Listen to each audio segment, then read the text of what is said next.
날씨가 참 무덥습니다. 이 무더운 날씨에 주회전에 올라오신 여러분을 주님의 이름으로 환영하고 축복을 드립니다. 심리학자들이 가장 많이 사용하는 심리 검사 중에 MBTI, 즉 성격 유형 검사라는 검사가 있습니다. 사람들의 성격을 16가지로 분석하고 분류하면서 내 자신의 기질이 과연 어떠한가, 나의 성격은 어떤 유형에 속하는가라는 것을 깨닫게 되어지고, 그리고 다른 사람도 어떤 유형의 성격인가를 깨달아서 서로에게 불필요한 마찰과 갈등을 최소화시키는데 아주 유용하게 사용이 되어지는 검사입니다. 이 MBTI 성격 유형 검사에 따르면 교회에서 어떤 결정을 하는 데 있어서는 서로의 생각이 16가지 정도로 나뉠 수 있다는 거예요. 그것은 곧 무엇을 말합니까? 어떤 한 결정, 공통된 결정을 내린다라는 것은 결코 쉬운 것이 아님을 알게 하는 것입니다. 그때 서로 다양한 이견으로 말미암아서 때로는 첨예한 대립을 경험하기도 합니다.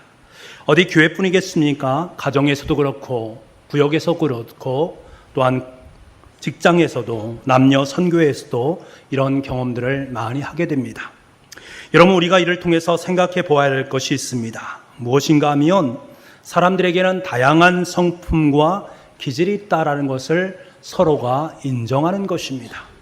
사람들이 다양한 성품과 기질을 가지고 있다라는 사실을 인정하게 되면 상대방의 성품과 기질을 고려하게 됩니다. 그리고 어떤 결정을 할 때에도 나와 다른 사람의 사고를 인정하려고 노력을 하게 됩니다. 둘째로는 나도 또한 그 성격 유형 중에 한 사람의 참여자일 뿐이다라는 것을 인지하는 것이 중요합니다. 이를 깨닫게 되면 어떤 문제에 대한 결정을 내릴 때에 내 방법만이 최고의 방법이다라는 것을 버리게 되어 있습니다. 내가 결정한 것만이 하나님의 뜻을 나타내는 것이다 라는 것이 아니라 상대방의 말 속에도, 상대방의 성격 속에도 하나님의 뜻이 담겨 있을 수 있다라는 겸손한 마음을 품을 수 있게 됩니다. 결론적으로 성격 유형을 이해하게 되면 다른 사람의 행동 양식을 보면서 그것이 잘못되었다 또는 틀렸다라고 단정하기보다는 그 사람을 이해하려고 애쓰고 수고하는 마음이 선행되어진다라는 것입니다. 상대방이 왜 저런 결정을 내렸을까를 생각해 볼 때, 그렇지, 저분의 성향은 그런 것이기 때문에 이러한 결정을 내렸겠지라고 이해할 수 있습니다. 초대교회의 가장 중심에 서 있던 지도자는 바나바와 바울이었습니다. 초대교회를 형성하는 데 결정적인 중요한 역할을 감당했던 위대한 지도자들이었습니다. 그런데 오늘 본문의 말씀을 보게 되면 이 둘 사이에 아주 심한 다툼이 있었습니다. 바나바와 바울은 하나님의 뜻을 따라서 1차 선교여행을 떠납니다. 선교여행을 통해서 하나님의 뜻이 무엇인가를 분명하게 깨닫게 되어지고, 그리고 하나님의 말씀을 전함으로 말미암아 수없이 많은 사람을 주님의 품으로 인도했습니다.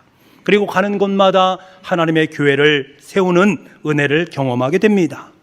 1차 선교여행을 마치고 난 다음에 그들은 다시금 2차 선교여행을 준비하는 과정에 있습니다. 다시금 그들이 세웠던 교회를 돌아보면서 그들의 믿음에 대한 성장을 복돋워 주자라는 마음으로 2차 선교여행을 준비하는 그 시점에 한 가지 사고가 발생하게 됩니다. 바나바는 자신의 생질인 마가를 데리고 가기를 원했습니다. 하지만 바울은 이에 적극적으로 반대를 개진합니다. 바울이 반대한 이유는 1차 선교여행 때에 마가가 무슨 이유인지 정확히 알 수 없습니다만 도중에 포기를 한 것입니다. 그리고 자기가 가고 싶은 길로 가게 되었습니다. 어떻게 하나님의 복음을 전하는데 힘들다고 중도에 포기할 수 있겠는가? 포기한 그 사람을 다시금 데리고 간다라는 것은 있을 수 없는 것이다. 절대로 그럴 수 없다라는 그것으로 인해서 둘 사이에 심하게 다투게 되어지고 결국에는 헤어지게 되었습니다. 그래서 바나바는 마가를 데리고 떠났고 바울도 실라를 데리고 떠났습니다. 여러분, 과연 바나바와 바울 이 둘 사이에 누가 과연 옳은 것입니까? 바울이 옳은 것입니까? 아니면 바나바가 옳은 것입니까? 바나바가 마가를 데리고 가자고 주장한 것은 여러분 즉흥적인 제안이 아닙니다. 바나바가 예전에 행했던 전력을 보게 되면 그의 성격을 우리는 이해를 할 수가 있습니다. 사도행전 4장에 보게 되면 바나바는 자신의 밭을 팝니다. 그리고 그것을 교회에 헌물합니다. 그것을 가난한 사람들에게 나누어 주면서 그들을 위로하고 소망을 품게 합니다. 그런 성들의 형편을 살피고 격려하고 위로할 줄 아는 사람이었습니다. 그래서 원래 그의 이름이 요셉 아니었습니까? 그런데 요셉에서 그의 이름을 격려자, 위로자라는 바나바로 바뀌게 됩니다. 사람들이 그렇게 그를 불렀기 때문입니다. 사도행전 9장 26절 말씀을 보게 되면 바울이 예루살렘으로 가서 제자들을 섬기고 그들과 함께 아름다운 사귐을 갖기를 원했습니다. 그런데 제자들은 그것을 두려워했습니다. 예전에 그가 자신들을 몹시 힘들게 했기 때문입니다. 이때 바나바가 중재자로 나서게 됩니다. 바울이 어떻게 회심을 갖고 그 후에 어떻게 사람들에게 복음을 전했는지 바나바의 설명 덕분에 제자들은 바울과 아름다운 사귐의 관계를 맺게 되었습니다. 그리고 사도행전 11장 말씀을 보게 되면 바나바는 바울의 처소인 바울의 고향인 다소에 집거에 있을 때에 그곳으로 내려가서 그를 안디옥 교회로 불러서 함께 공동 목회를 감당했습니다. 그가 가지고 있는 아름다운 은사인 가르침의 은사를 통해서 교우들을 가르치고 교육하기 위함이었습니다. 여러분, 이렇듯 바나바는 이름 그대로 있는 재산을 팔아서 없는 사람들에게 나누어 줄 아는 마음이 따뜻한 지도자였습니다. 아직 충분히 신뢰를 얻지 못한 사람을 변호할 뿐만 아니라 그런 연약한 사람을 도와서 지도자로 세울 수 있는 능력이 있는 지도자였습니다. 바나바는 바울에게 아마 이렇게 말을 했을 것입니다. 마가는 비록 선교 도중에 우리를 포기하고 선교를 포기하고 우리를 떠났지만 그는 예수님을 떠난 것이 아니지 않는가? 그의 나이가 아직 어리기 때문에 그가 그런 실수를 범했으니 이번 한 번만 용서해 주고 우리 함께 떠나세. 다시 그가 선교에 헌신하겠다고 말하니 우리 함께 데리고 가는 것이 합당치 아니하겠는가? 라고 말했을 것입니다. 여러분, 바나바는 이런 성향과 기질을 가진 사람이었습니다. 그렇기 때문에 끝까지 마가를 두둔했던 것입니다. 이에 반해서 바울은 어떤 사람입니까? 스데반의 돌에 맞아서 순교할 때에 그를 고발한 증인들이 옷을 어디에 벗어두었다고 합니까? 바울 앞에 벗어두었습니다. 이 말은 무슨 말입니까? 그가 이 일의 주동자의 역할을 감당했다라는 것을 의미합니다. 그리고 바울은 예수님의 제자들이 유다와 사마리아 땅으로 흩어지자 끝까지 그들을 추적해서 그들을 잡아서 감옥 안에 가두었습니다. 급기야 다메섹까지 가서 그들을 잡아오고자 대제사장의 공문까지 받아올 정도로 이 일에 열심을 다했던 사람이 바로 바울이었습니다. 한마디로 말하면 한 번 시작을 하면 끝장을 보는 사람이 이 바울의 성향이었습니다. 바울은 회심한 이후에도 그의 성격과 기질대로 하나님의 말씀을 전했습니다. 죽음을 무릅쓰고 3차 전도여행을 했고 돌에 맞아 거의 죽게 되었을 때에도 다음 날 다시금 툴툴 털고 일어나서 하나님의 사역에 동참했습니다. 때와 장소를 가리지 않고 복음을 전했습니다. 복음을 전하는 곳곳마다 그 교회에 있는 사람들에게 영적인 도움을 주고자 격려와 교훈의 편지를 끊임없이 보냈습니다. 한마디로 그는 뚝심 있는 전도자의 역할을 담당했습니다.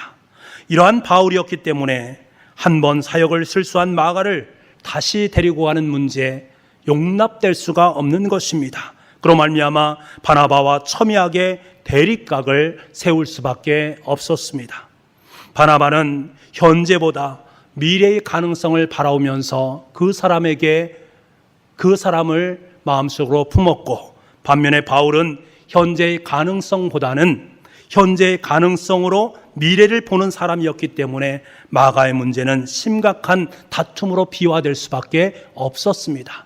서로 다른 성격과 서로 다른 기질의 문제로 말미암아 이 마가의 문제가 얼마나 크게 대두되었는가를 우리는 알게 됩니다. 그로 말미암아 서로 헤어지는 결과를 낳게 되었다라는 거예요.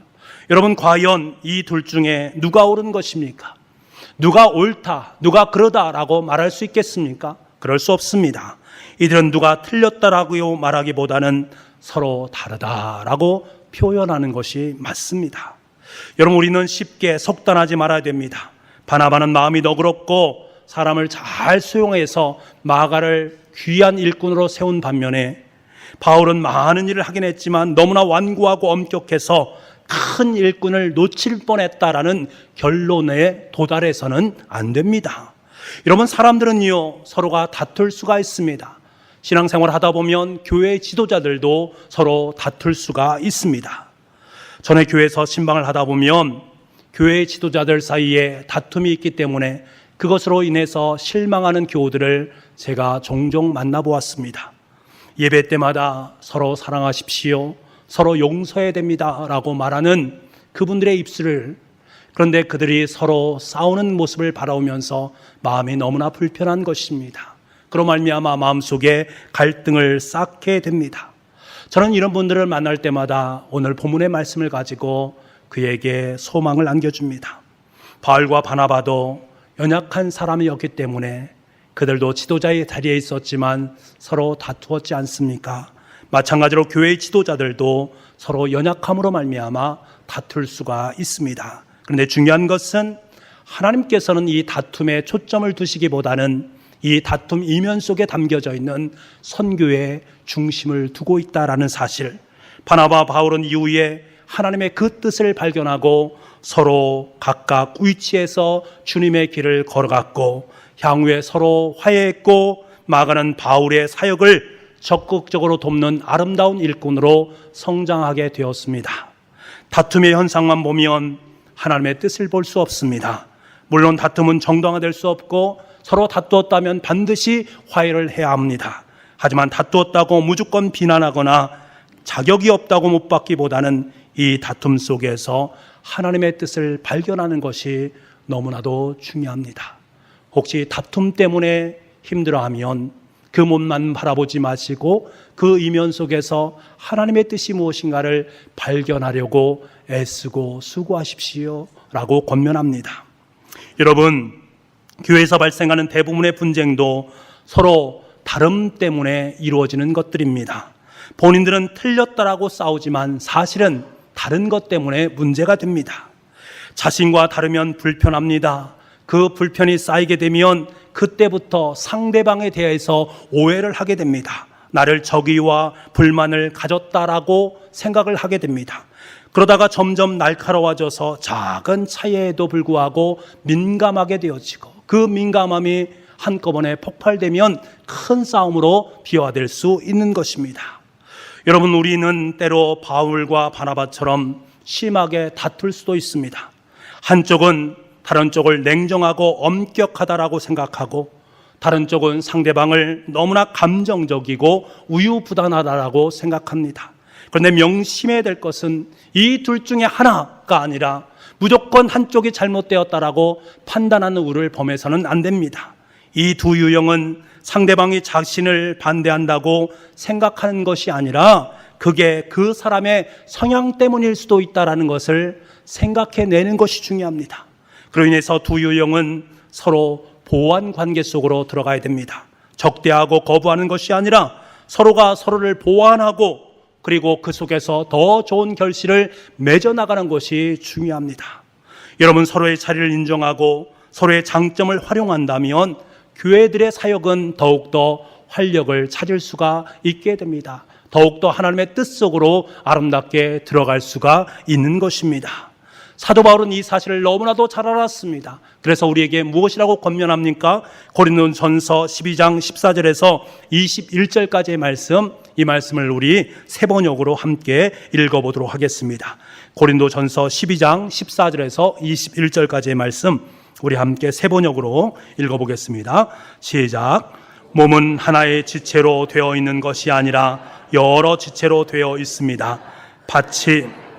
발이 말하기를 나는 손이 아니니까 몸에 속한 것이 아니다 한다고 해서 발이 몸에 속하지 않는 것이 아닙니다.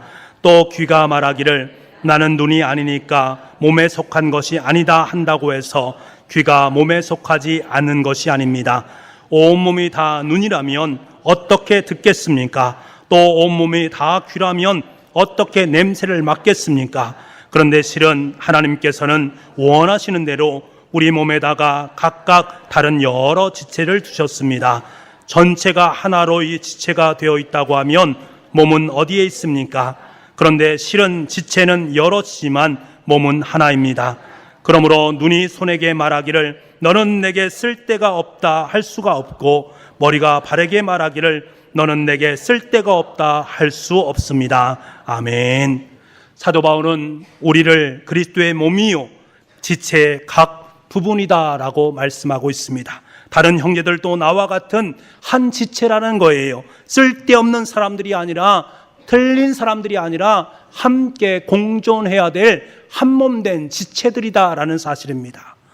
귀와 눈이 정보를 다르게 인식하듯이 나와 다른 성도가 정보를 다르게 인식할 뿐입니다.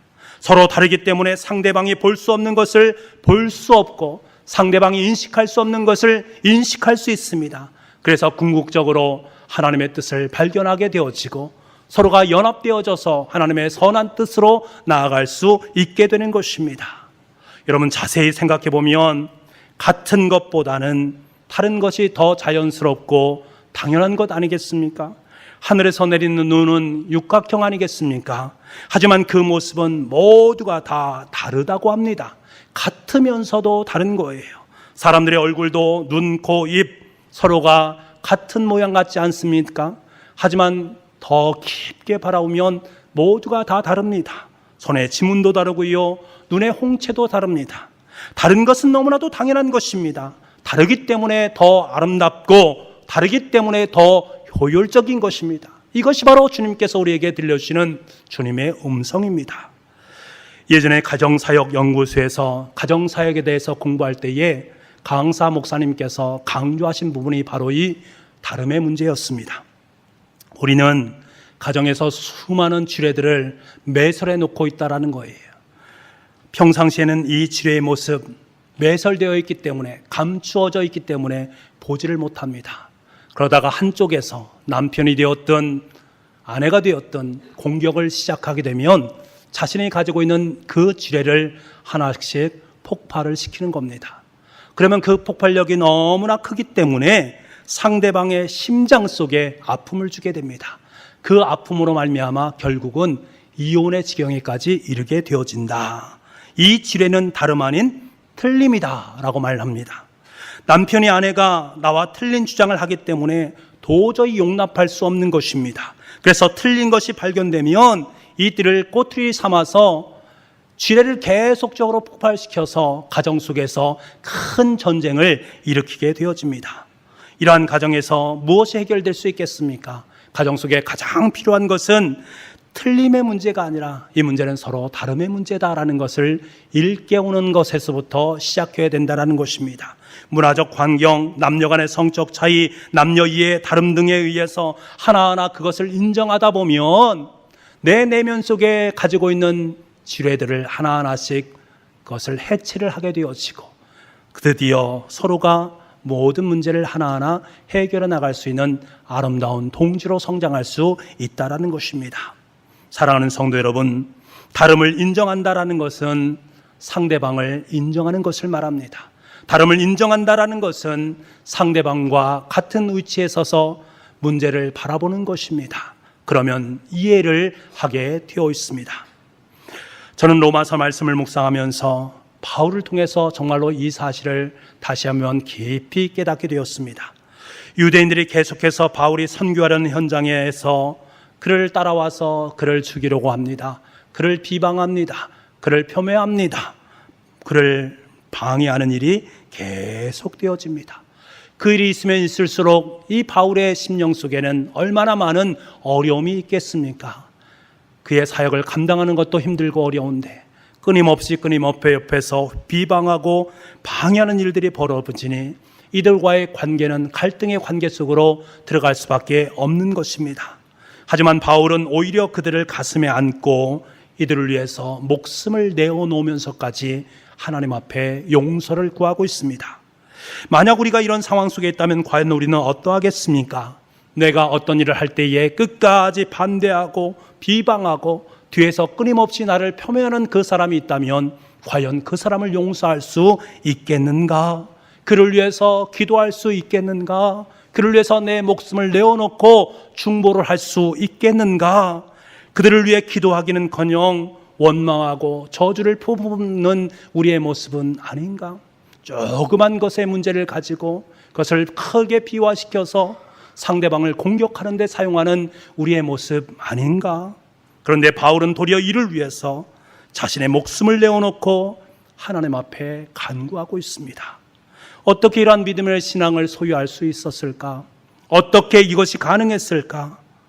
이것에 대해서 곰곰이 묵상하면서 하나님의 말씀을 읽을 때에 저에게 로마서 10장 3절 말씀을 읽게 만드셨고 그 속에서 하나님께 주시는 깨달음이 있었습니다. 그것이 무엇입니까? 우리 한번 로마서 10장 3절 말씀을 읽어보도록 하겠습니다. 같이 읽겠습니다. 시작. 자기의 의를 세우려고 힘써 하나님의 의에 복종하지 아니하였느니라. 아멘. 이것은 누가 누구에게 한 말입니까? 사도 바울이 유대인들에게 한 말입니다. 하나님의 의를 모르고 이 말씀이 저의 마음속에 깊이 각인되었습니다. 하나님의 의를 모르고 사도 바울이 유대인을 이해할 수 있었고 그들을 인정할 수 있었던 것이 무엇인가? 그들이 하나님의 의를 깨닫지 못하고 지금 이런 행동을 하고 있구나 라는 것을 알았다라는 사실입니다. 그동안 유대인들이 스스로 자칭 하나님의 선민이고 할례를 받은 사람이고 율법에 뛰어난 사람이라고 말하면서 그리스도인들을 정죄하고 힘들게 한 것이 무엇인가? 하나님의 의를 제대로 깨닫지 못했기 때문에 이러한 결과를 낳았다. 그로 말미암아서 하나님의 의가 드러나야 되는데 그 자리에 자기의 의가 자꾸 드러나는 거예요. 그 의를 세우게 되는 거예요. 자기의 의가 드러나니까 사도 바울이 하고 있는 모든 일들은 다 다른 것입니다. 틀린 것입니다. 도저히 용납될 수 없는 것입니다. 하나님의 의를 드러내고 있는 사도 바울의 일은 다 거짓인 것입니다. 그러니까 그를 비방하고 죽이기 위해서 끝까지 따라다니는 것입니다. 여러분, 하나님의 의가 무엇입니까? 한마디로 말하면 하나님과 바른 관계 아니겠습니까? 하나님의 의를 깨닫지 못하니까 하나님과 바른 관계를 세우지 못하고 하나님과 바른 관계를 세우지 못하니까 하나님의 뜻을 분별하지 못하고 하나님의 뜻을 분별하지 못하니까 하나님의 말씀에 순종하지 못하게 되는 것 너무나도 당연한 것입니다. 이를 깨닫게 되니까 사도 바울은 이해하기 시작했습니다. 이해하게 되자 그들을 마음속에 품고 하나님 앞에 그들을 용서해달라고 자신의 목숨을 내어놓고 기도를 하고 있습니다. 그리고 예전에 또한 바울 또한 유대인 아니었습니까? 그도 마찬가지로 하나님의 의를 깨닫지 못했을 때는 똑같이 행동했습니다. 그리스도인들을 잡아오게 가두고 그들을 비방하고 그들이 지금 바울에게 하는 것과 너무나도 동일하게 그 일을 자행했습니다. 하나님의 의를 깨닫지 못하니까 이러한 행동을 범한 것입니다. 그러니 어찌 이들의 마음을 이해하지 못하겠습니까? 상대방을 이해할 수 있고 상대방의 모든 행동을 용서할 수 있는 것입니다. 그러니 상대방의 입장에서 모든 문제를 바라볼 수 있고 하나님 앞에 주님 그들을 용서하여 주옵소서 그들을 위해서 기도할 수 있는 것입니다. 만약에 여러분의 자녀가 어떤 큰 잘못을 범했다라고 생각해 보십시오. 여러분 어떻게 하겠습니까? 그 잘못을 알고도 그 잘못을 범했다면 크게 야단치고 꾸중해야 되지 않겠습니까? 하지만 전혀 그것이 잘못이다라는 사실을 알지 못하면서 잘못했을 때 여러분 어떻게 하시겠습니까? 아들아, 그것은 잘못된 것이다. 이렇게 행동하는 것이 아니라 이렇게 행동하는 것이 맞지 않겠느냐? 권면하지 않겠습니까? 아들의 그 일이 이해가 되는 거예요. 이해가 되면 어떻습니까? 용서하게 되어 있습니다. 마찬가지입니다. 사도 바울은 유대인들이 하나님의 의를 전혀 깨닫지 못하니까 그런 행동을 했습니다. 그러니까 그들에게 하나님의 의를 가르쳐야 됩니다. 이를 가르치기 위해서 그가 로마서를 쓴 것입니다. 로마서를 통해서 하나님의 의가 바로 이것이다. 그 의를 붙잡을 수 있어야 된다라는 것을 가르치고 있습니다. 사랑하는 북부가족 여러분, 우리는 사도 바울의 이 마음을 품어야 할 줄 믿습니다. 좀 더 넓은 마음으로 상대방과의 다름을 인정할 수 있고 이해할 수 있고 도리어 그들을 축복할 수 있는 능력과 힘이 저와 여러분 가운데 있기를 간절히 소망합니다. 제가 어느 목사님께서 쓰신 예화를 보면서 많은 묵상의 자리 속으로 들어갈 수밖에 없었습니다. 한 젊은이가 스승에게 늘 세상에 대해서 불만과 불평을 늘어놓는 그 모습을 보았습니다. 그러자 스승이 그 제자에게 소금 한 사발과 물 한 컵을 가져오라 라고 말합니다. 그리고 그에게 물 한 컵에 소금을 다 쏟아붓고 그것을 휘 젓습니다. 그리고 난 다음에 그것을 마시라고 합니다. 제자는 얼굴을 찡그리면서 짜디짠 소금을 들이킵니다.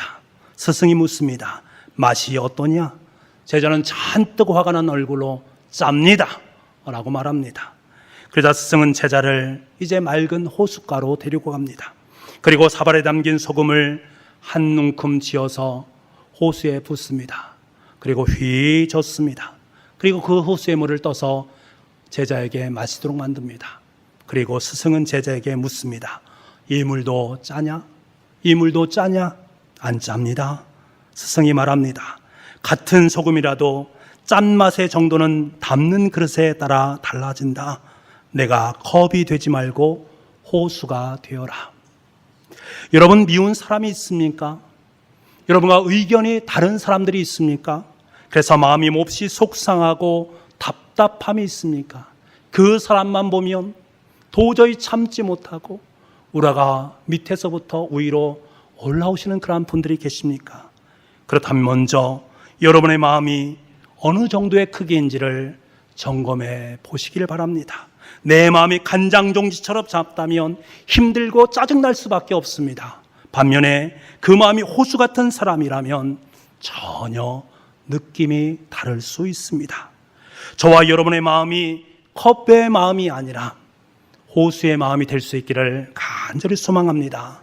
내가 상대방의 다름을 인정한다라는 것, 상대방을 이해한다라는 것은 바로 호수 같은 넓은 마음을 품는 것을 의미합니다. 하지만 다름을 인정한다라는 것은 결코 쉽지 않은 일입니다. 호수 같은 마음을 품는다는 것 결코 쉽지 않습니다. 이것은 인간의 의지와 노력으로 되는 것이 아닙니다. 바나바와 바울도 자신이 틀린다라는 것을 인정하고 다르다라는 것을 인정하기까지는 수년의 시간이 걸렸습니다. 그렇기 때문에 우리도 서로 다름을 인정하고 호수와 같은 넓은 마음을 품기 위해서는 항상 기도하면서 자신을 복종시켜야 합니다. 다름 속에서 하나님의 뜻을 발견하기 위해서 날마다 성령님의 도우심을 구할 수 있어야 됩니다. 다름 때문에 내 속에 정죄하며 분리하며 포묘하며 다투는 마음을 날마다 책망하시는 그 성령님의 책망하심을 듣고 그 책망하심에 순종할 수 있는 마음을 내 삶 속에 달라고 성령님께 간구할 수 있어야 됩니다. 그래서 사도 바울은 우리에게 말하는 거예요. 빌립보서 2장 12절 말씀에 뭐라고 말합니까? 항상 복종하여 두렵고 떨림으로 너희 구원을 이루라. 항상 두렵고 떨리는 마음으로 성령님께 구하는 삶을 살아가라라고 말씀하고 있습니다. 여러분, 너무 신앙생활을 가볍게 여기지 마시기 바랍니다. 너무 가볍게 예수님의 십자가의 죽으심을 받아들여서도 안 됩니다. 왜 예수님께서 십자가에 못 박히셨습니까?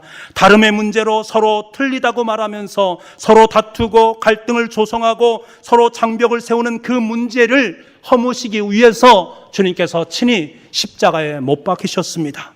서로 간에 막힌담을 넣으시고 하늘의 평화를 부어주시기 위해서 십자가에 못 박히셨다라는 이 사실을 분명히 기억할 수 있어야 됩니다. 사도 바울은 우리에게 뭐라고 말합니까? 에베소서 2장 14절 말씀에 이렇게 말을 하고 있습니다.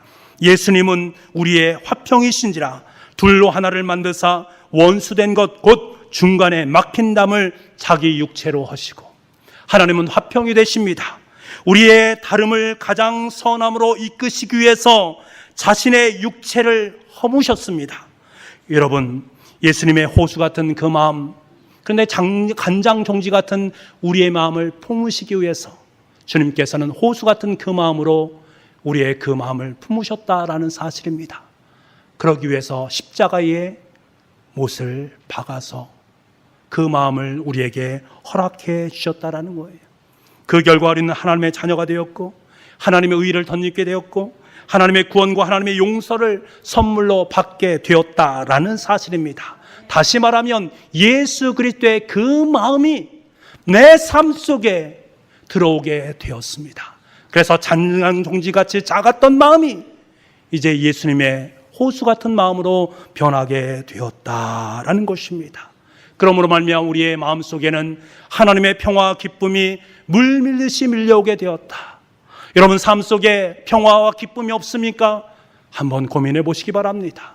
예수 그리스도의 그 마음을 내가 지금 품고 있는가? 다시 한번 돌아볼 수 있어야 됩니다. 여러분, 주님께서 친히 십자가에 못 박히심으로 나를 살리신 것처럼 내 옆에 있는 그분을 주님께서는 그렇게 살려주셨습니다.